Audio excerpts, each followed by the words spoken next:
traduction de talisman, de texte de talisman avec commentaire, mode d'emploi, mais qui est assez modeste. On peut le faire circuler d'ailleurs peut-être. Qui est paru il y a peu, qui a été accompagné après alors d'un travail beaucoup plus conséquent, qui est la thèse monumentale de Jean-Charles Coulon consacrée à Bouni, le principal essayiste en matière de magie arabe.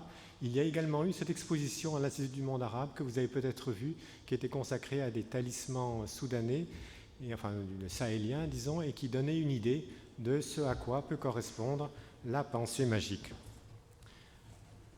La pensée magique est d'une façon générale assez méprisée, il faut bien le dire. D'abord, à l'intérieur même du monde arabe, du monde musulman, la magie est considérée comme une activité suspecte, rédhibitoire et d'une certaine manière méprisable.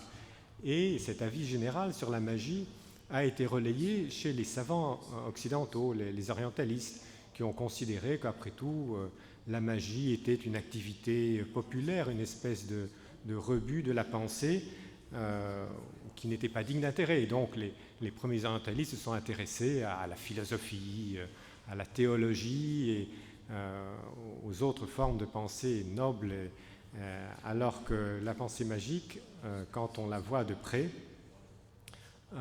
est un ensemble complexe. Ce n'est pas simplement une espèce de paquet de superstitions dérisoires, de recettes de femmes analphabètes.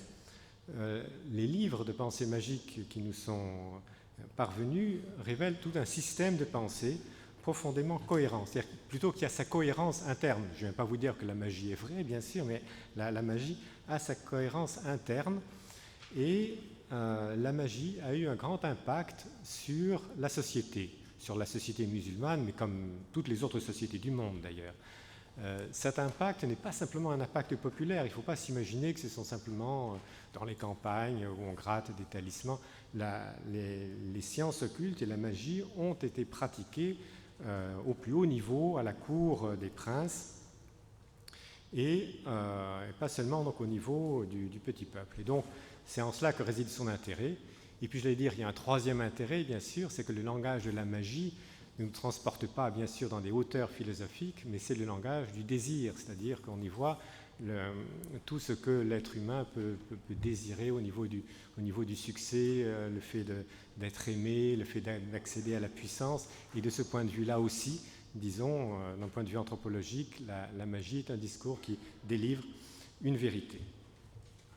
À la base de la pensée magique, il y a l'idée que le réel, enfin quand je dis le réel, plutôt le monde sensible dans lequel nous vivons, n'est qu'une toute petite partie de la réalité.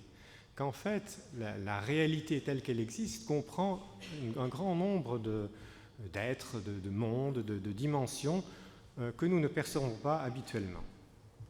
Il existe beaucoup d'êtres invisibles, il existe des entités personnelles invisibles, hein, ce sont les djinns, ce sont d'autres êtres qui vivent sur Terre ou ailleurs, qu'on ne voit pas mais qui existent bel et bien, ou bien des forces impersonnelles qui traversent les êtres ou qui traversent les entités astrales. Il y a cette idée très ancrée que les astres, les planètes en particulier, les étoiles, déversent sur la Terre des influx qui changent, variables, et qui ont une influence sur l'évolution des êtres terrestres. Et l'idée s'est développée que cette façon tous ces êtres invisibles, ces forces invisibles, influent d'une façon régulière et que par conséquent, il existe un savoir. On peut acquérir un savoir qui permet d'orienter, d'acquérir une force, d'éloigner d'autres forces, d'accéder à un certain pouvoir. Et c'est ça donc la base de cette pensée magique. À cela se greffe aussi l'idée que certaines personnes, de par leur charisme personnel ou de par un charisme acquis par leur piété ou par leurs activités maléfiques, ont un pouvoir, influent sur les autres. Vous connaissez bien sûr l'idée très répandue du mauvais œil, c'est-à-dire il y a certaines personnes qui, même sans le vouloir, diffusent auprès des autres une pensée malsaine ou les rend malades. Inversement, la pensée, l'idée est aussi très fréquente que les personnes qui s'adonnent à la prière, les grands soufis, diffusent une énergie bénéfique et au contraire peuvent guérir. Tout cela donc appartient à cette pensée magique qui s'est structurée au fil des générations. Alors la naissance de la pensée magique en islam se trouve dans la continuité directe de la pensée magique arabe avant l'islam. Ce que pensaient les Arabes avant l'islam, nous le savons par les historiens musulmans eux-mêmes, par des traces de citations du Coran, du Hadith. Et il est clair qu'à cette époque-là, la magie était en quelque sorte complètement encastrée dans ce qu'on peut appeler la religion, c'est-à-dire qu'il y avait l'idée que, pour résumer, tout au sommet de la création se trouvait un Dieu suprême, créateur, mais c'était un Dieu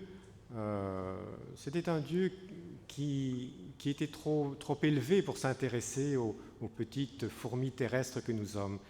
C'était un Dieu qui était trop élevé pour qu'on puisse le prier pour la santé, pour la victoire militaire, pour l'amour, pour le pouvoir. Et de ce fait, les Arabes avant l'islam tournaient leur dévotion vers des êtres intermédiaires qui étaient censés posséder un certain pouvoir et éventuellement servir d'intermédiaire auprès de Allah, auprès du Dieu suprême. Donc, la religion était une religion, si l'on en croit les historiens musulmans, une religion très utilitaire où les rites religieux se confondaient très fréquemment avec ce que nous appellerions maintenant les rites magiques. Donc, la frontière entre magie et religion était extrêmement, extrêmement poreuse. Cette vision anté-islamique a été reprise et assumée par le Coran et par l'enseignement du prophète Mohammed d'une façon que nous allons un peu détailler. Mais l'important, c'est de voir que dans le Coran et dans la tradition musulmane, l'efficacité de la magie n'est absolument pas mise en cause. On met en garde contre la magie précisément parce qu'elle est efficace et précisément parce qu'il ne faut pas y avoir recours de façon inconsidérée. Un des points principaux de cette pensée, disons, sur laquelle se fondera la magie en islam, c'est l'existence des djinns. Les djinns sont des êtres terrestres, dotés d'un corps subtil et non pas d'un corps dense comme le nôtre, mais ce sont des êtres uniquement terrestres, ce sont des êtres sexués qui se reproduisent. Et ce ne sont pas du tout des anges, ils ne sont pas forcément maléfiques, mais ils sont des êtres égoïstes, ils peuvent être éventuellement méchants, comme les humains d'ailleurs exactement. Donc les humains ont avec eux des rapports qui étaient très, très équivoques. À l'époque anté-islamique, c'était l'existence de ces djinns qui expliquait par exemple la folie, les maladies. On pensait qu'un être possédé, un être fou, ce qu'on appellerait actuellement un fou, était quelqu'un qui était de quelque manière possédé par un démon, que c'était un djinn, que c'était les djinns qui provoquaient les crises d'épilepsie, que c'était les djinns qui provoquaient divers malaises et que donc les guérisons passaient par une négociation avec les djinns, ce qui actuellement serait considéré comme de la magie. Les djinns étaient considérés, tous ceux qui ont étudié la littérature arabe étaient considérés comme les inspirateurs des poètes, que le verbe poétique était d'origine djinnique, si on peut dire, ce qui fait que le Coran a dû se défendre parce qu'on accusait, les polythéistes accusaient Mohammed d'être simplement inspiré par un djinn, d'être un majnoun et de ne pas être un véritable prophète inspiré par Dieu.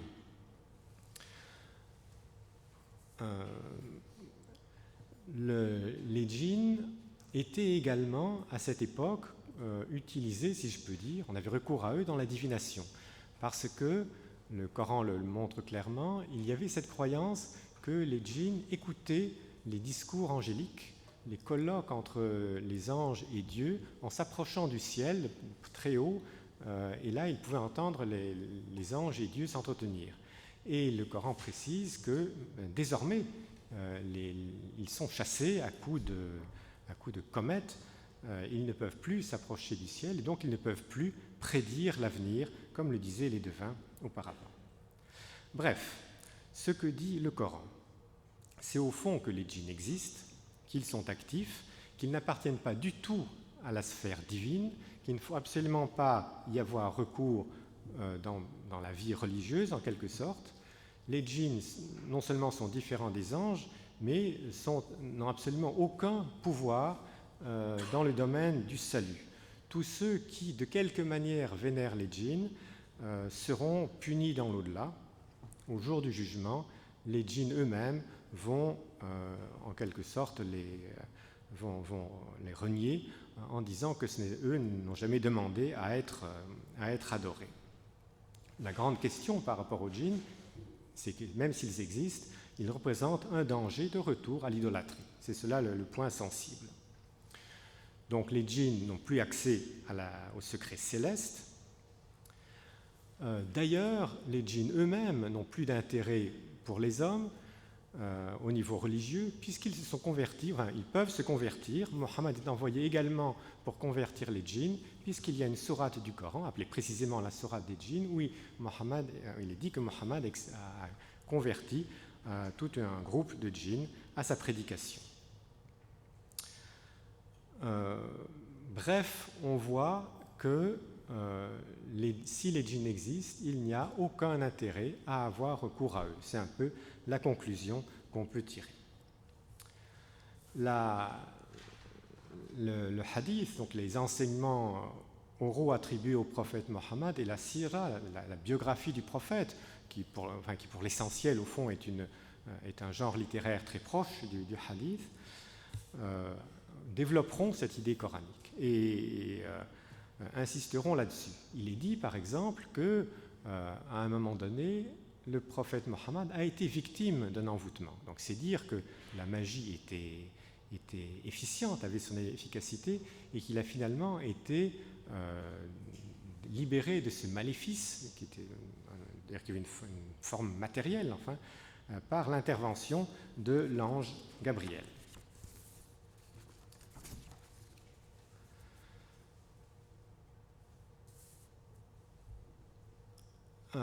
Donc, en islam existe toujours maintenant cette idée que les djinns existent, circulent, ont leur vie sociale et religieuse, mais il est recommandé de ne pas s'en approcher. Quant aux anges, eux, ils ont réintégré, disons, la sphère céleste. Ce sont des purs serviteurs de Dieu. Et on ne peut pas avoir, là aussi, il n'y a pas tellement d'intérêt à avoir de rapport à eux. Ils sont des purs intermédiaires qui n'interviennent pas. Et enfin, toute divination est par essence interdite. Dieu seul est maître du temps. Il n'appartient qu'à Dieu désormais de fixer l'avenir. Alors maintenant, c'est déployé dans la culture islamique classique, c'est-à-dire qu'on peut dater à partir du début de l'époque abbasside, toute une pensée se rapportant aux diverses sciences occultes, toute une pensée magique, et qui s'est intégrée à la pensée musulmane. Cela s'est fait en plusieurs temps. D'abord, bien sûr, la pensée religieuse, théologique de l'islam s'est déployée elle-même, des courants plus rationalistes comme les Mu'tazilites, des courants plus littéralistes comme le hanbalisme, etc. Mais on a traduit très tôt des textes de l'Antiquité grecque, mais aussi de l'Antiquité iranienne, des textes égyptiens, hermétistes. Et ces textes ont été traduits très vite et avec beaucoup d'enthousiasme. Il y a d'abord eu des textes d'astrologie, enfin d'astronomie, astrologie, et cette conception, disons, de l'influence des astres est rentrée très vite et s'est imposée, peut-on dire, dans le monde islamique de façon définitive. Des écrits hermétistes, donc, qui contenaient beaucoup d'éléments magiques, et toutes sortes de toutes sortes d'aspects, disons, de ce qu'on appellerait des sciences occultes, ont ainsi été traduits en arabe ou alors également écrits en arabe par des auteurs d'époque islamique, mais attribués à Aristote, à Platon, au prophète Daniel, enfin à toutes sortes de... Ce sont ce qu'on appelle les pseudépigraphes, ce sont certainement des fausses attributions, mais donc cette littérature est extrêmement copieuse et elle est à peine explorée. Elle est vraiment à peine explorée. Cette pensée magique a toute une dimension savante. L'astrologie, par exemple, était prise très au sérieux, et notamment au niveau de la cour. Quand les Abbassides ont fondé la ville de Bagdad, ils ont eu recours aux plus célèbres astrologues de leur époque pour savoir si le lieu, pour savoir si la date était bien choisie pour la fondation de la ville. Et les exemples sont nombreux. On pourrait multiplier les exemples de fondations de villes, de construction de palais, toujours en fonction des normes astrologiques. On peut dire la même chose à propos des campagnes militaires. Quand les califes ou les sultans partaient en campagne, très souvent ils consultaient l'astrologue pour savoir si les astres étaient bénéfiques. Ils ne leur obéissaient pas toujours. Ceux qui étudient la littérature arabe connaissent peut-être les fameux vers de la prise d'Amorium, où le calife, on avait dit au calife, les astrologues avaient dit non, il ne faut pas attaquer, ça ne marchera pas, les astres sont contraires. Le calife avait investi la ville byzantine d'Amorium, il avait gagné, d'où les célèbres vers d'Abu Tammam, Saif asdaqu inban min al-kutubi fi hadihi al-hadu min al-jiddi wal-la'ibi. Donc le glaive est plus fort que les livres d'astrologie, ce qui par contre-coup montre aussi le prestige des livres d'astrologie. Et c'est pour cela d'ailleurs que nous avons beaucoup de beaux livres d'astrologie richement enluminés. L'astrologie a non seulement séduit les rois, mais aussi les philosophes.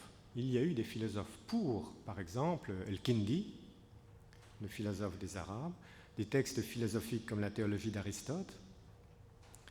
Et la magie a été intégrée dans des systèmes philosophiques assez complexes, comme ceux de l'ismaélisme, les penseurs ismaéliens qui ont pris le pouvoir en quelque sorte dans le califat abbasside, étaient férus d'astrologie. Les califes abbassides cultivaient de très près l'astrologie, et la grande encyclopédie des frères de la pureté, Ikhwan as-Safa, représente une tentative ambitieuse et très, très intéressante d'unifier à la fois les savoirs scientifiques et les doctrines islamiques dans une synthèse complètement harmonieuse, en quelque sorte, dans laquelle ils intégraient l'astrologie. Pour eux, il allait de soi que les prophètes ne pouvaient naître qu'au moment de conjonctions astrales précises, favorables. Donc il y avait une espèce d'harmonie complète entre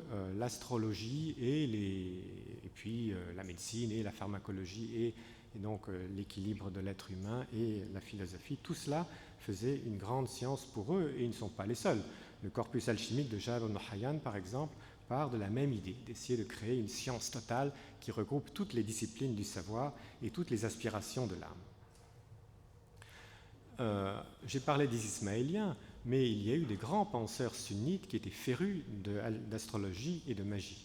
Le cas le plus célèbre, c'est Fakhreddin Razi, qui est un très grand théologien du XIIe siècle, qui a composé des livres de théologie très remarqués, qui a composé un commentaire du Coran tout à fait remarquable. Et bien qu'il ait été acharite, il était partisan des sciences occultes. Il a écrit des traités de ce qu'il faut bien appeler de la magie.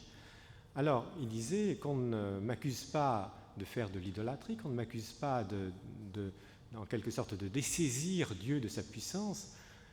Quand quelqu'un va chez le médecin, il n'est pas idolâtre. On sait bien que c'est seul Dieu qui guérit, mais pour autant, quelqu'un qui est malade n'attend pas que Dieu le guérisse, il va chez le médecin.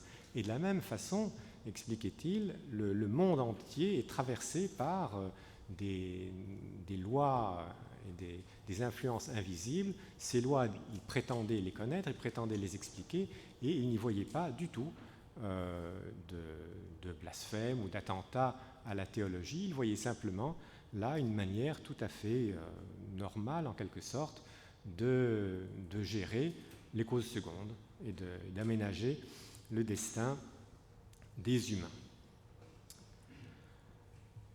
Ceci dit, il y a eu aussi alors des traités de magie proprement dite, alors, j'allais dire sans dimension philosophique, sans dimension théologique.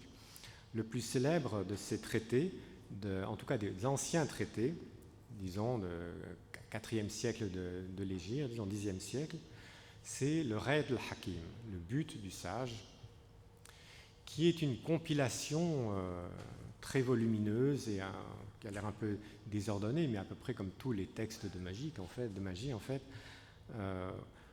dont l'intérêt, disons, c'est de présenter un grand nombre de matériaux d'origine tardo-antique, c'est-à-dire des textes, c'était sans doute du syriaque ou peut-être de l'hébreu ou du grec, et on voyait là des formes de talismans, des façons de gérer, d'obtenir tout ce que l'on voulait, de façon essentiellement fondée sur l'astrologie, mais aussi sur le pouvoir de la parole magique. Et on reviendra, je pense que Jean-Charles Paul, on reviendra sur cette idée de la puissance de la parole magique, que l'homme intervient par son esprit, mais cet esprit est à son support efficace, c'est la parole. Donc le Raid al-Hakim est un ouvrage qui est particulièrement influent, particulièrement connu, mais qui n'est qu'un seul parmi des dizaines et des dizaines d'ouvrages qui demandent encore à être simplement édités. Ceci dit, il y a bien sûr eu des réticences à cette littérature magique. Les penseurs sunnites, l'orthodoxie sunnite, était quand même très, très réservé. Il y a eu des grands penseurs de l'islam sunnite qui ont dénoncé la magie et qui ont dénoncé l'astrologie sur la base de l'argument « nous ne disons pas que c'est faux, nous disons que c'est dangereux de s'en approcher, que c'est inopportun de s'en approcher ». Il y a un hadith bien connu qui dit que le bel agir du croyant, c'est de ne pas s'occuper de ce qui ne concerne pas, ce qui ne concerne pas son salut. Razali a des pages qui sont très claires là-dessus. Il dit la science importante, c'est d'abord la science de la religion, c'est elle qui vous conduit vers le salut éternel. Puis il y a des sciences comme la médecine qui peuvent vous être utiles, bien sûr, ici-bas, mais pour le reste, et il visait en particulier les sciences occultes, cela n'a pas d'intérêt pour vous. Et les grands noms de la pensée sunnite, des Mu'tazilites comme Jahed, Ash'ari lui-même, et beaucoup d'Ash'arites, donc recommandaient plutôt de ne pas s'occuper de magie. Il y a également eu des philosophes qui, à l'encontre de Kindi, dénonçaient l'astrologie, mais avec des arguments. C'est le cas de Farabi, c'est le cas d'Avicenne, c'est le cas d'Averroès, et Ibn Khaldoun qui, lui aussi, il n'était pas un philosophe, mais Ibn Khaldoun, qui, avec bon sens, disait on ne pourrait au fond prouver l'authenticité de l'astrologie que si on pouvait vérifier que chaque effet de ce qui se passe sur Terre était dû à chaque position astrale. Mais il y a tellement de millions et de millions d'éléments à vérifier qu'une chose est sûre, c'est que l'astrologie n'est pas vérifiable. Donc c'est un raisonnement assez inductif, assez moderne. Bref, donc conclusion de la pensée sunnite, la magie existe, elle est efficace, mais il ne vaut mieux pas s'en occuper. Ceci dit, la magie elle-même a connu une évolution assez sensible. La magie a toujours existé dès le début de l'histoire islamique, et comme on l'a vu au début, elle a emprunté beaucoup à la pensée antique, à la magie antique. Cependant, de petit à petit est née une magie qui était proprement islamique, fondée sur le Coran et sur le dogme musulman. Alors, pourquoi avoir recours à une magie proprement islamique? Un des arguments, c'était, puisque la magie est efficace, et puisque on conçoit bien qu'il y a des magiciens maléficients qui ont recours au djinn, eh bien, il faut savoir se défendre. Et donc, c'est dans un but prophylactique que cette magie strictement islamique est née. Cette magie est fondée dans le dogme sur la foi profonde dans l'incréation du Coran. L'importance de l'idée que le Coran n'est pas créé, un ghayr makhlouk, est essentielle. Le Coran n'a pas été créé au fur et à mesure qu'il était révélé à Mohammed, il existe de toute éternité auprès de Dieu. C'est une parole éternelle. C'est-à-dire que lorsque la personne humaine, lorsque le croyant récite le Coran, il actualise une parole divine. Il prononce sur ses lèvres une parole éternelle. Cette parole n'est pas n'importe quelle parole. Cette parole est le vecteur d'une puissance divine. Cette idée donc que le Coran est une parole éternelle de Dieu, préexistante au monde, a renforcé la foi profonde que la parole coranique a une efficacité. Il a une efficacité sur la foi, bien sûr. Tous ceux qui récitent le Coran sont comme élevés spirituellement par sa récitation, mais est venue aussi l'idée que chaque parole du Coran peut avoir un effet, par exemple, chaque nom divin a un effet selon ce qu'il exprime. Le nom divin Latif a un effet de bienveillance, le nom divin Hadi a un effet de guidance, etc. Donc chaque nom divin ainsi a été perçu comme ayant une influence propre. Ici, le principal théoricien, non pas de la magie, mais enfin en tout cas de l'efficacité de la parole, c'est Ibn Arabi.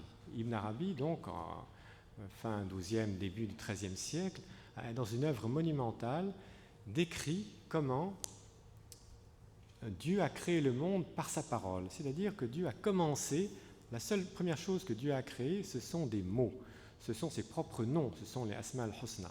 Par la parole divine, le monde se déploie et après se crée une interaction entre les noms de Dieu et tout ce qui existe dans l'univers est une immense syntaxe divine. Tout le monde entier est fait de langage divin. Chaque être humain n'est qu'une polarisation, un carrefour de verbes divins. Et donc, dans la mesure où précisément tous les êtres sont un verbe de Dieu, dans la mesure où le verbe de Dieu s'est manifesté de façon plus efficace dans le Coran, celui qui connaît le secret, le véritable secret de la parole de Dieu, celui-là possède un pouvoir immense. Bien entendu, ce pouvoir ne peut être acquis que par le wali, que par le saint. Ce n'est pas quelqu'un de pervers qui pourra accéder à la sagesse. Mais il y a cette idée-là. Ibn Arabi a également, donc non seulement il permet d'expliquer les prodiges des saints, que les saints puissent guérir, que les saints puissent accomplir des karamat, des prodiges, mais il explique aussi qu'au-dessus du monde terrestre, qui est le dernier monde dans lequel se manifeste le verbe divin, donc il y a un monde plus subtil, le alam al-khayal ou alam al-mithal, le monde imaginal, suivant l'expression d'Henri Corbin. C'est-à-dire qu'avant que les événements se produisent dans nos vies, ils se produisent à un niveau plus subtil, dans un monde qui est ontologiquement supérieur et antérieur dans le temps. Et donc, le saint qui, lui, a accès à ce monde imaginal, le saint peut agir sur ce monde imaginal, et c'est ainsi qu'il peut agir sur une personne malade dans le monde imaginal et faire que peu de temps après, cette personne soit guérie. Ou il peut, d'une certaine manière, prévoir un événement, puisqu'il voit dans le monde imaginal ce qui va se produire. Il peut même faire venir du monde imaginal des fruits en plein hiver, etc. Donc il y a toute une théorisation de cette possibilité. Bien sûr, c'est dit le soufisme à la suite d'Ibn Arabi, seuls les saints peuvent bénéficier d'une telle connaissance, ils sont seuls assez transparents pour recevoir une telle connaissance. Dans la pratique, en fait, les maîtres soufis sont crédités de pouvoir comme cela. Ce sont eux qui très souvent rédigent les talismans dont vous avez des exemplaires dans le livre qui circule. Alors maintenant, aller distinguer des véritables maîtres soufis de charlatans ou simplement de marabouts populaires, ça bien sûr c'est tout à fait impossible.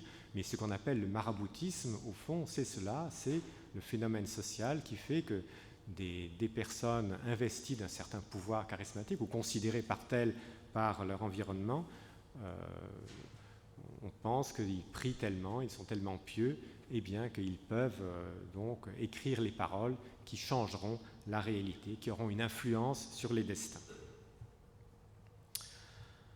Alors, est-ce qu'il faut voir comme le réformisme musulman, depuis 2 siècles, proteste contre le soufisme populaire et affirme qu'il véhicule de la magie incompatible avec l'orthodoxie musulmane? Est-ce qu'il faut y voir en effet un danger par rapport à l'orthodoxie? D'abord, pour ma part, je ne sais pas ce que c'est que l'orthodoxie, puis de toute façon, je n'ai pas à juger, je ne suis pas musulman, mais quand on voit les textes de ces théoriciens de la magie, on voit bien au fond que pour eux, si le saint peut accomplir des actes d'ordre magique, on verra, je pense, des exemples avec ce que nous dira Jean-Charles, c'est précisément parce que, étant saint, il est le prolongement de l'action de Dieu sur la terre. Et donc, il ne fait que prolonger la volonté divine parmi les hommes. Donc, pour conclure, au cours des siècles, on voit que la société musulmane a été une société tolérante, puisque des activités comme celle de la magie, tant qu'elles n'aboutissaient pas à l'idolâtrie, ont finalement été assez largement tolérées. Mais que, simplement, il y avait des limites à garder, et que la principale limite à garder, c'était de respecter l'ordre public. Voilà, mais je vais m'arrêter ici pour laisser à Jean-Charles l'espace. Donc, pour ma part, je vais vous parler d'exemples justement précis sur tout ce qui vient d'être dit, qui vont illustrer certains points. Alors, l'ouvrage qui circule est en fait un recueil d'extraits de traduction du Shams al-Ma'arif, qui est le plus grand manuel de magie islamique qui ait été écrit. Il s'agit aujourd'hui vraiment d'une immense compilation qui fait dans les 400 à 600 pages selon les éditions et qui recoupe un peu tous les sujets concernant la magie en islam. Alors, je vais commencer par présenter un petit peu l'auteur présumé et l'ouvrage avant de montrer quelques exemples pour que vous puissiez voir comment fonctionne la magie et comment comprendre justement les différents éléments qui sont développés dans les traités de magie. Alors, Al-Bouni est né, il est originaire de Annaba en Algérie actuelle, donc que vous pouvez voir sur la carte, qui était autrefois appelée Beaune, Bouna en arabe, d'où son nom Al-Bouni. Dans l'Antiquité, la ville s'appelait Hippone. Alors, Al-Bouni a très tôt voyagé plutôt en Occident, où il est allé en Al-Andalus, au Maroc, où il a rencontré divers savants, notamment des juristes. Mais c'est à Tunis qu'il s'est installé par la suite et il demeura auprès d'un grand mystique qui s'appelait Abdelaziz al-Mahdawi. Alors, Abdelaziz al-Mahdawi est un mystique relativement peu connu en soi, mais très connu puisqu'il était le maître d'Ibn Arabi, dont il a été question tout à l'heure. Alors, pour vous le présenter un peu, il s'agit d'un disciple d'Abou Madian, qui était un grand maître soufi qui était mort à Tlemcen. Donc, c'est un soufi qui avait longtemps séjourné à Séville, mais qui s'était aussi installé à Fès, et qui était grandement inspiré par des grands maîtres comme Abd al-Qadir al-Jilani, et qui a beaucoup diffusé les enseignements d'Al-Razali. Alors, Abou Madian est également connu pour avoir beaucoup inspiré Ibn Mashish, qui était le maître d'Ash-Shazili, qui a été un des grands maîtres de la voix, connu aujourd'hui sous le nom de Shaziliya, qui est une voix soufie extrêmement importante de nos jours. Alors, Abdelaziz al-Mahdawi était disciple d'Abou Madian, mais il enseignait beaucoup Ibn Barrajan. Alors Ibn Barrajan, lui, était un mystique originaire d'Al-Andalus, qui lui est beaucoup plus connu dans les sciences ésotériques, dans la mesure où il a beaucoup développé des enseignements, notamment dans la science des lettres, grâce à laquelle il aurait prédit la prise de Jérusalem en 1187, donc bien après sa mort. Donc les enseignements d'Ibn Barrajan ont sans doute beaucoup influencé Al-Bouni et l'enseignement global de Abdelaziz al-Mahdawi auprès d'Al-Bouni et d'Ibn al-Arabi. On a peu de traces d'Al-Bouni, excepté ensuite qu'il a voyagé et qu'il a vécu au Caire. Il se serait installé dans le quartier d'Al-Qarafa, où il aurait peut-être même eu sa zawiya et il aurait mené des séances de zikr. C'est peut-être là qu'il aurait composé un de ses principaux ouvrages, qui est un traité sur les noms divins. Alors ici, Al-Bouni, on voit qu'il s'inscrit dans une démarche soufie très classique, puisque Ibn Barrajan, par exemple, ou Al-Razali avaient écrit des traités sur les noms divins, notamment des commentaires ésotériques des noms divins. Ibn al-Arabi également, donc c'était un genre qui s'était beaucoup développé dans le soufisme. La consécration d'Al-Bouni comme mystique est manifeste notamment dans son surnom de Mujab ad-Da'awat, celui dont les prières sont exaucées, et sa tombe est même devenue objet de visitation et de pèlerinage, où on s'attendait à recevoir sa baraka comme de nombreux autres saints au Maghreb ou dans ce cimetière d'Al-Qarafa qui abritait les tombes de très nombreux mystiques. Alors, Al-Bouni a été très influencé donc, par des doctrines ésotériques. Cependant, l'ouvrage dont nous allons parler, le Shams al-Ma'arif, n'est pas de lui. En réalité, il s'agit d'une compilation beaucoup plus tardive qui s'est appuyée sur les enseignements d'Al-Bouni. Alors, je vais commencer par vous parler d'Al-Bouni, puisque l'auteur du Shams al-Ma'arif a recopié beaucoup de passages venant d'Al-Bouni et s'est beaucoup inspiré des enseignements d'Al-Bouni, qu'il a tiré petit à petit vers la magie en y ajoutant de nombreux éléments, notamment astrologiques ou angélologiques, pour donner des différentes pratiques magiques. Alors c'est un texte qui est aujourd'hui très connu sous une version très longue et très augmentée, qui est très tardive, qui a été lithographiée à la fin du XIXe siècle, qui a été édité de nombreuses fois au XXe siècle et qui, de nos jours, est réédité presque plusieurs fois par an par les maisons d'édition, notamment libanaises. Et je peux vous montrer ici une édition récente qu'on trouve dans quasiment toutes les librairies du monde arabe et qu'il est très facile d'acquérir. On trouve également ce type d'ouvrage dans des librairies spécialisées, par exemple, dans le Coran, le Hadith et les sciences religieuses, où on trouve un petit rayon avec des ouvrages d'Al-Bouni ou d'autres traités similaires. Ce qui montre bien que la frontière ici entre magie et religion n'est pas si nette que cela. On verra pourquoi on peut parler davantage de magie que de religion dans ce cas-là. Alors, c'est un texte qui a une histoire extrêmement complexe, et si aujourd'hui c'est un texte très accessible grâce aux imprimés, il faut aussi comprendre qu'au Moyen-Âge, les textes se diffusaient en les recopiant. Il y avait beaucoup moins d'exemplaires, puisque c'était des textes manuscrits, ils étaient réservés à une certaine élite. Donc tout le monde n'accédait pas à ce type de connaissances. Il fallait d'abord avoir la maîtrise de la langue, avoir les moyens d'acquérir ces ouvrages et d'être un minimum initié pour pouvoir les comprendre. Alors, ce sont des ouvrages qui sont en quelque sorte des livres maîtres, en ce sens qu'il y a tout un tas de précautions à prendre. Je vais prendre l'exemple du début du Shams al-Ma'arif, où l'auteur dit « Il est interdit, donc il est haram, interdit, à qui tient mon livre dans sa main d'apparaître avec devant d'autres que les siens, ou de se montrer avec ce livre devant quelqu'un qui n'en est pas digne. Toutes les fois qu'il le fera, Dieu lui interdira l'accès à ses bienfaits et lui défendra sa bénédiction. Garde-toi de le toucher en n'étant pas en état de pureté rituelle, ne t'en approche pas sans faire mention des noms divins, ne le confie qu'à celui qui satisfait Dieu, prends garde à ne pas obéir ou tu seras privé de son secret et défendu de toute bénédiction. C'est le livre des saints, des pieux, des obéissants à Dieu, des aspirants qui agissent et qui désirent. » Donc dans cette introduction, on voit qu'il y a toute une mise en scène du livre qui montre presque un caractère sacré, du moins un livre dont on ne s'approche pas sans un certain nombre de précautions.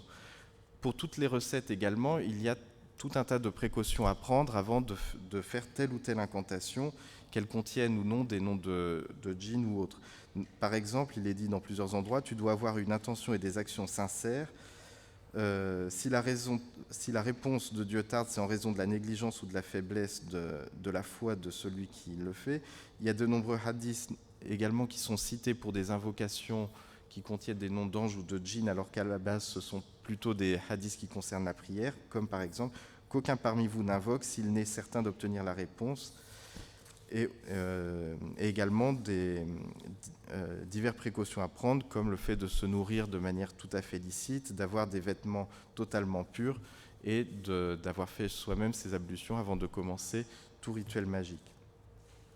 Alors, une des causes de ces précautions, c'est la dangerosité des recettes qui montre un grand problème théologique que pose la magie et qui est manifeste dans le Shams al-Ma'arif. Notamment, il y a des recettes pour lesquelles il est indiqué, en invoquant par exemple Dieu de telle façon, avec tel nom et autres, celui qui invoque sera exaucé, qu'il soit bon ou débauché. Donc ici, il y a un problème théologique dans la mesure où est-ce que Dieu est obligé de répondre à quelqu'un qui ne satisfait pas à ces différentes exigences? Donc là, c'est vraiment la limite théologique qui montre qu'on n'est plus tout à fait dans le religieux, puisque même quelqu'un à la piété, très douteuse, peut obtenir des effets et quelque part contraindre Dieu. C'est en ce sens que beaucoup de théologiens se sont offusqués de ces traités de magie qui semblent pouvoir, à certains égards, contraindre Dieu à délivrer certains effets. Le Shams al-Ma'arif, enfin, est très influencé par la mystique très classique, pas seulement les hadiths, notamment. Il y a beaucoup de passages qui sont inspirés d'Al-Qushayri, donc un mystique qui est mort en 1072, qui a écrit un des principaux traités de soufisme, donc l'épître d'Al-Qushayri, et notamment il y a tout un chapitre dans le Shams al-Ma'arif qui est recopié d'Al-Qushayri sur comment bien faire son invocation. Donc ici, on voit que des enseignements soufis très classiques sont mêlés à des recettes beaucoup plus magiques ensuite, des invocations qui incluent des correspondances avec les astres, avec les planètes, avec les djinns et différentes couleurs. Alors, comment lire ce texte du Shams al-Ma'arif ? Il faut comprendre que les traités de magie délivrent d'abord une sorte de grammaire de l'univers, c'est-à-dire ils vont présenter comment l'univers est organisé et comment il fonctionne. C'est à partir de cette base de connaissances que l'on va savoir comment articuler son langage ou ses actions pour obtenir tel ou tel type d'effet. Alors, un des premiers à en avoir parlé en toute absence de mention de Dieu, c'est sans doute Al-Kindi, dont il était question tout à l'heure, qui indique que les sons, par exemple, les fumigations et autres, agissent par des rayons et produisent des effets, et il ne mentionne à aucun endroit Dieu qui gérerait cette grande mécanique. Il s'agit vraiment d'un univers organisé et structuré grâce auquel on peut obtenir différents effets, pour peu que l'on connaisse évidemment le fonctionnement de toutes ces lois occultes. Alors ici, vous avez un exemple de schéma qui représente la hiérarchie des sphères, puisque l'univers présenté dans ces traités de magie est un univers extrêmement organisé, hiérarchisé. Il faut en comprendre toute la hiérarchie pour savoir dans quel domaine on se situe et pas invoquer l'esprit de la mauvaise planète ou du mauvais esprit, utiliser les mauvais encens et donc ne pas obtenir l'effet désiré. Ici, donc, il s'agit des différentes sphères. Donc, chaque sphère en fait est associée à un astre ou à un élément ou un grand principe, et vous voyez qu'il y a différentes sphères d'influence. Alors, c'est un passage qui l'exprime très clairement, qui explique notamment, donc je cite, que le monde supérieur englobe le monde inférieur, que le monde du trône englobe le monde du siège englobe la sphère de Saturne englobe la sphère de Jupiter englobe celle de Mars englobe celle du Soleil englobe celle de Vénus englobe celle de Mercure englobe celle de la Lune englobe la sphère de la chaleur englobe celle de l'air, etc., etc. Et donc on voit tout un système de correspondance se déployer. Alors cette hiérarchie des sphères que l'on trouve sous différentes formes, ici elle est représentée presque sous la figure d'un ange aux ailes déployées, est sans doute inspirée des Ikhwan as-Safa il était question tout à l'heure, qui ont développé toute une symbolique des sphères. Notamment, ils expliquaient que dans chaque sphère est associée à une essence spirituelle qui est de nature angélique, et que donc à chaque planète correspond un ange qui permet d'agir, et donc par les fumigations, par les gravures que l'on peut faire, par toutes les actions et les sons que l'on peut produire, on peut attirer à soi l'influence de cet ange qui correspond évidemment à ce que l'on désire obtenir. Donc tous ces différents aspects, à la fois les sons, les encens, les couleurs et la symbolique, sont mis en action pour obtenir l'effet désiré par le magicien. Dans la mesure où j'ai parlé de la grammaire de l'univers, on peut voir ici un tableau qui est extrêmement célèbre dans l'ésotérisme musulman, qui est celui des correspondances des lettres arabes avec les différents éléments. Ici, donc, vous l'avez en français avec les lettres arabes. Ce texte montre très bien la façon dont sont présentées les correspondances. Ici, chaque lettre, donc il y a 28 lettres dans l'alphabet arabe, sont réparties selon les 4 éléments. Donc il y a 7 lettres enfin, il s'agit des natures et non des éléments, mais chaque nature correspond à un élément. Donc chaque élément a un groupe de 7 lettres, mais ces 7 lettres sont hiérarchisées elles-mêmes. On voit qu'il y a 7 degrés et chaque lettre donc, correspond à un des différents degrés pour un élément. Ces correspondances vont de pair aussi avec les 28 mentions lunaires qui permettent de découper le cycle de la Lune, et donc chaque lettre et chaque mention lunaire est associée. On voit que ces correspondances peuvent aller très loin, puisque tout ce qui comporte 7 éléments peut être attaché à ce type de correspondance, et tout ce qui contient également 4 éléments, notamment les 4 éléments, peut avoir sa propre série de lettres. Alors ici, les lettres sont importantes dans la mesure où c'est celles qui structurent le langage, et évidemment chaque mot que l'on prononce ou chaque mot que l'on fait a des lettres et donc correspond à un certain équilibre, d'où les effets qu'il produit. C'est une théorie assez ancienne, celle de l'effet des sons, qui a été développée notamment par Jean Blic, un grand philosophe, qui expliquait que même les mots qui sont dépourvus de sens agissent par les sons qui sont utilisés, et que les sons, quand ils sont combinés, produisent certains types d'effets, et si les mêmes sons sont combinés d'une autre façon, ils produiront un autre type d'effet. Et ici, cette balance des lettres s'inscrit dans cette philosophie où le langage en lui-même produit des effets selon la combinaison des lettres et donc des sons qui est utilisée. Donc à partir de cette balance, évidemment, il y a beaucoup de noms qui n'ont aucun sens en arabe ou qui sont utilisés dans des invocations dans l'idée qu'ils produisent un certain type d'effet, et que cet effet ne dépend pas du sens des mots, mais des sons qu'ils produisent et d'effets qui sont intrinsèques aux lettres ou aux sons et non pas aux mots et à la signification qu'a ce mot-là. C'est pour ça qu'on trouve énormément de mots qui ne veulent rien dire dans les traités arabes. On peut prendre différents exemples à travers les différentes combinaisons des lettres. Alors, au-delà des lettres, il y a également des correspondances qui se font avec des chiffres, notamment chaque lettre est associée à un chiffre. On a par exemple un passage dans le Shams al-Ma'arif où il explique que l'alif est aux lettres ce que le 1 est au nombre, et que les nombres ont une force spirituelle subtile. Les nombres sont issus des secrets des paroles et les lettres sont issues des secrets des actes. Les nombres ont dans le monde humain différents secrets et bienfaits que le Créateur a organisés, comme il a organisé dans les lettres les secrets des bienfaits de l'invocation, des incantations prophylactiques et d'autres encore parmi les choses dont l'influence se manifeste dans le monde sensible. À partir de là, se sont développées également beaucoup de correspondances numériques, d'où les fameux carrés magiques que l'on trouve dans les traités de magie. Ici, vous avez un autre type de correspondance qui n'est pas un tableau, mais un cercle, puisque le cercle est ce qui représente le plus souvent donc, l'univers. Vous avez ici un cercle qui est découpé en 12 sphères, en 12 segments. Chaque segment, en fait, comporte différents éléments. Donc, on peut prendre donc, le centre du cercle.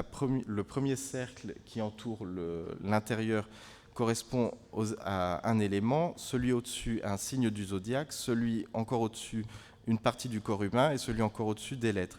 Si on prend par exemple cette section-là, Elle correspond donc au signe de la Vierge, à Sunbula, qui correspond à la barbe dans le corps humain, qui correspond à ici une certaine séquence de lettres, et ici l'élément associé est la terre. Donc à partir d'un cercle comme ça, si par exemple quelqu'un est atteint d'une maladie dans telle ou telle partie du corps, il pourra voir quel est le signe astrologique qui lui est associé et à partir duquel il va pouvoir trouver un remède. Il y a également l'élément à privilégier. À chaque élément correspond évidemment une séquence de lettres spécifiques et donc des nombres. Et à partir de là, on peut construire une réponse appropriée à la demande que l'on souhaite formuler. Alors, il y a dans ces correspondances également beaucoup d'influences extérieures, notamment l'influence grecque qui est très forte. Il y a eu beaucoup de correspondances avec l'astrologie grecque, mais également avec la Kabbale juive qui était en plein développement à la même époque. Et en de très nombreux endroits, on voit des mots hébraïques ou des références à des traités de Kabbale opérative juive. Alors, pour prendre un autre exemple de correspondance, ici, c'est un tableau donc, assez important que l'on retrouve dans de très nombreux traités de magie. Pour le lire, il faut comprendre les différents éléments qui le composent. Alors, ici, c'est un exemple qui est vraiment très représentatif. Alors, la première ligne, ce sont les lettres absentes de la Fatiha. En fait, les théologiens ont vite remarqué qu'il y avait 7 lettres de l'alphabet arabe qui n'apparaissent pas dans la Fatiha. Et à partir de ces lettres, donc, ils ont fait des commentaires ésotériques, ils ont essayé d'expliquer pourquoi elles n'en font pas partie, quel est leur rôle et leur propriété occulte. Et donc, ces 7 lettres ont une grande importance dans la magie, on les retrouve très fréquemment. Chacune est associée à un nom divin. Alors la deuxième ligne, ce sont des noms divins qui commencent par une de ces lettres-là, et c'est une séquence de noms que l'on retrouve très souvent, et certaines invocations sont constituées juste de cette séquence. On peut prendre un exemple, dans le Shams al-Ma'arif, il y a tout un chapitre sur les noms que Jésus utilise pour ressusciter les morts, et dans son invocation apparaît cette séquence de 7 noms divins avec lesquels donc Jésus aurait pu ressusciter le mort. La troisième ligne, ce sont des symboles. Ils correspondent en fait à ce que les magiciens musulmans appellent le sceau de Salomon, qui est en fait une séquence de 7 symboles qui est imprononçable et qui serait le nom suprême de Dieu, donc le nom que personne ne connaît, que personne ne sait prononcer, et qui serait écrit ainsi afin que personne ne sache comment le lire ou le prononcer. Alors évidemment, le premier symbole est l'étoile de David. Les autres ont une symbolique qui diffère selon les commentateurs. La quatrième ligne correspond aux différents jours de la semaine. Par les jours de la semaine, il faut entendre également les différents astres, puisque chaque jour de la semaine correspond à un astre et donc à une influence particulière. Donc les correspondances sont les mêmes que dans le monde grec et latin. Donc le dimanche est associé au soleil, le lundi à la lune, le mardi à Mars, le mercredi à Mercure, le jeudi à Jupiter, le vendredi à Vénus et le samedi à Saturne. La ligne suivante, ce sont les anges. Donc il y a 7 anges particulièrement importants dans la magie, qui sont des sortes de rois des anges, qui ont à leurs ordres des armées d'anges. Et ensuite, les rois des djinns. Donc ce sont des djinns particulièrement importants et qui agissent avant tout sur un jour en particulier. Enfin, la dernière ligne correspond à la nature donc, de l'astre ou du jour. Donc souvent c'est chaud, froid, humide ou sec, et faste ou néfaste. Et il y a également la colonne centrale dédiée à Mercure qui est mélangée. Mercure, c'est l'astre le plus ambigu, il n'est jamais réellement déterminé. Alors si on prend un exemple, le mardi, donc c'est le jour de Mars, il correspond à la lettre Shin. Alors ce n'est pas anodin puisque Mars, évidemment, c'est l'astre de la guerre, c'est un astre relativement mauvais et on voit à la fin qu'il est considéré comme néfaste. Et la lettre Shin est souvent considérée comme une lettre mauvaise. On le voit par exemple chez Jahiz, qui consacre tout un passage à un cheikh ibadite qui enseignait que le Shin était une lettre très funeste. évidemment, il donne toute une série de noms à connotation très négative qui commencent par Shin. Alors, les exemples les plus célèbres, c'est par exemple Shaitan, le diable ou Satan, Shar, le mot pour le mal, qui commence également par un Shin, et il donne toute une série de noms. Donc ici, on voit que le Shin associé à Mars n'est pas anodin. C'est vraiment une correspondance qui a en soi une certaine signification. Alors le symbole est une sorte de mime. L'ange, le djinn qui lui est associé d'abord, c'est Al-Ahmar. Donc c'est un djinn extrêmement important dont le nom signifie le rouge. Et le rouge est une couleur qui est souvent associée à Mars. L'ange qui lui correspond est Samsama'il. Alors là, il y a peut-être également, mais c'est beaucoup plus hypothétique, un choix dans la mesure où il y a de nombreux mots qui utilisent Samsam en arabe, qui ont l'idée de rouge derrière. Notamment, Samsama peut désigner la fourmi rouge ou le renard, et différents éléments qui, effectivement, peuvent avoir l'idée de rouge derrière. Et enfin, l'astre est chaud et néfaste, avec une petite faute de frappe. Alors, ces différentes correspondances, on peut les retrouver avec de nombreux astres. Si on prend par exemple le vendredi, donc qui est associé à Vénus, son djinn est Abiad. Et Abiad, donc c'est l'idée de blanc, mais le nom de Vénus aussi, Zohara, reflète l'idée de blanc. Notamment Zahra, ça désigne une fleur d'un blanc éclatant dans les dictionnaires arabes anciens. Donc on voit aussi la symbolique des couleurs qui se reflète dans les différentes correspondances. Ici, pour reprendre l'exemple de Mars, voilà une représentation d'Al-Ahmar, donc le roi des djinns qui gouverne le mardi. On voit que le rouge est extrêmement prenant et que c'est un djinn assez agressif. On voit des animaux sauvages qui l'entourent. Il a une sorte de tête avec de grands crocs juste au-dessus. Et on va voir un autre exemple de cette symbolique qui se retrouve. Ici, vous avez à gauche une représentation d'Al-Ahmar dans un manuscrit turc.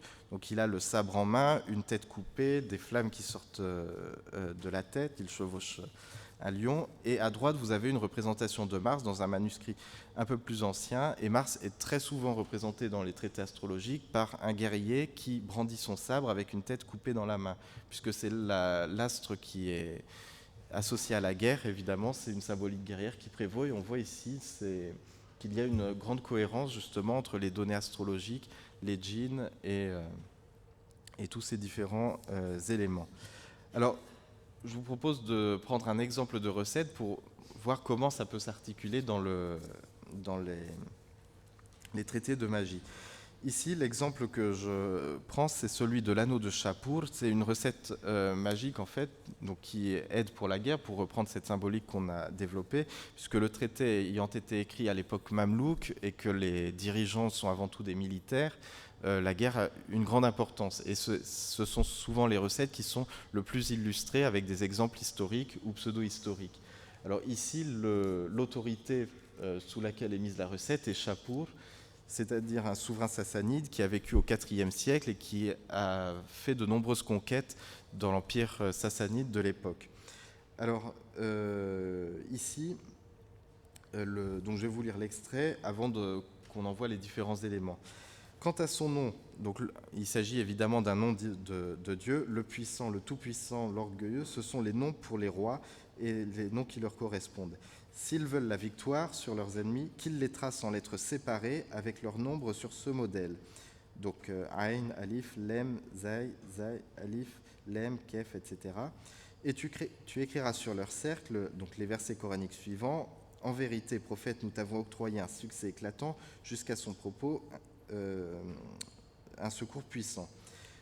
Écris cela lors de Mars, qui est la meilleure heure de Mars est la première heure du mardi. Si l'ascendant est le signe du bélier, c'est bien. Si l'ascendant est Mars, c'est bien aussi. Sinon, l'heure suffit si elle correspond à Mars. Le sceau est encensé de clématite, qui est l'herbe du feu. Quand le roi le porte avec lui, quel que soit celui qui le voit dans les armées adversaires, quand il avance contre eux, ils sont mis en déroute.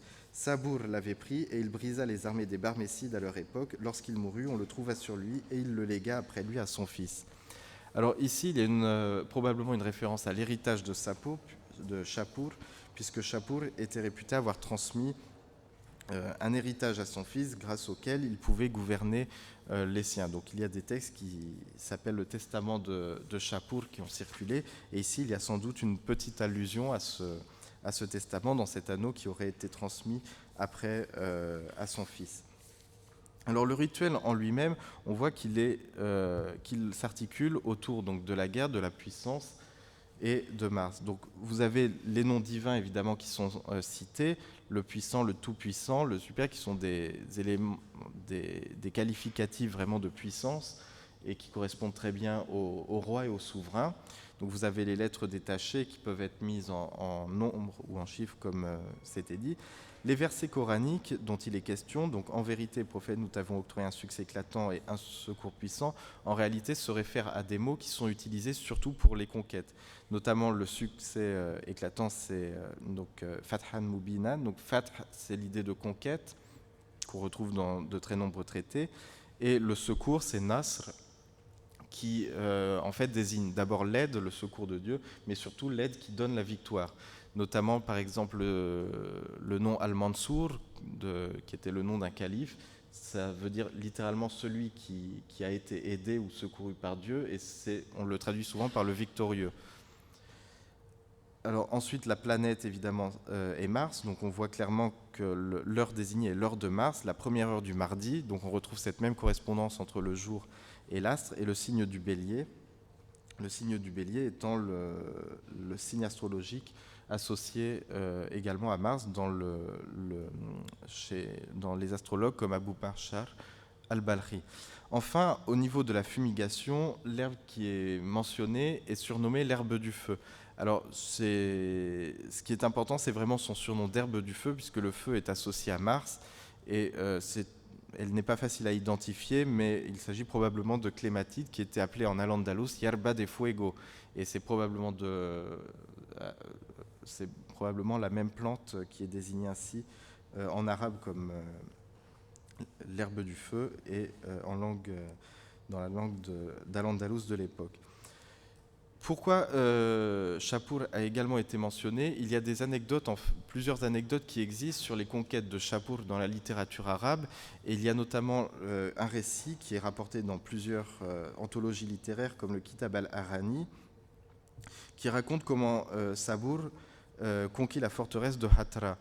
Et dans cette anecdote-là, justement, la princesse du roi de Hatra, Santige de Shapur, va lui indiquer comment fabriquer un talisman à partir de sang de colombe, grâce auquel il va conquérir la ville. Donc, évidemment, il y a dans cet anneau de Shapur, qui est un talisman visant à la victoire, une allusion à ces différents moyens magiques qui sont relatés dans les anthologies littéraires et qu'aurait utilisé Shapur pour sa conquête. Il y a également d'autres allusions qui sont peut-être moins flagrantes dans la recette, mais qu'on retrouve vraiment au niveau de la langue arabe. Par exemple, pour reprendre la clématite, qui est appelée donc Bahramij en arabe, c'est le mot qui est utilisé. Bahramij, ça fait penser également à Bahram, qui est un des surnoms de Mars, qui est son nom persan à l'origine. Et Bahram est le nom d'un des petits-fils de Shapur. Donc il y a aussi une symbolique au niveau de la langue et des allusions que l'on trouve en arabe et qui permettent de donner une cohérence à ces différentes recettes. Donc à partir de cet exemple, on voit que le système des correspondances correspond vraiment à une grammaire à partir duquel seront construits les différentes recettes magiques et qui permettent ainsi d'avoir différents rituels. Alors évidemment, j'ai pris l'exemple de la guerre parce que c'est un exemple qui est très représentatif dans le Shams al-Ma'arif du fait qu'il a beaucoup été recopié dans les cours mamelouks, mais on trouve également beaucoup de recettes pour notamment tous les métiers du savoir ou de l'écriture sous l'égide de Mercure. Également beaucoup de recettes d'amour, puisque c'est également un des grands fondamentaux de la magie, qui sont faites avec la symbolique de Vénus. Et on trouve ainsi de très nombreuses correspondances qui sont mises à exécution dans toutes ces différentes recettes magiques. Donc je vous remercie pour votre attention.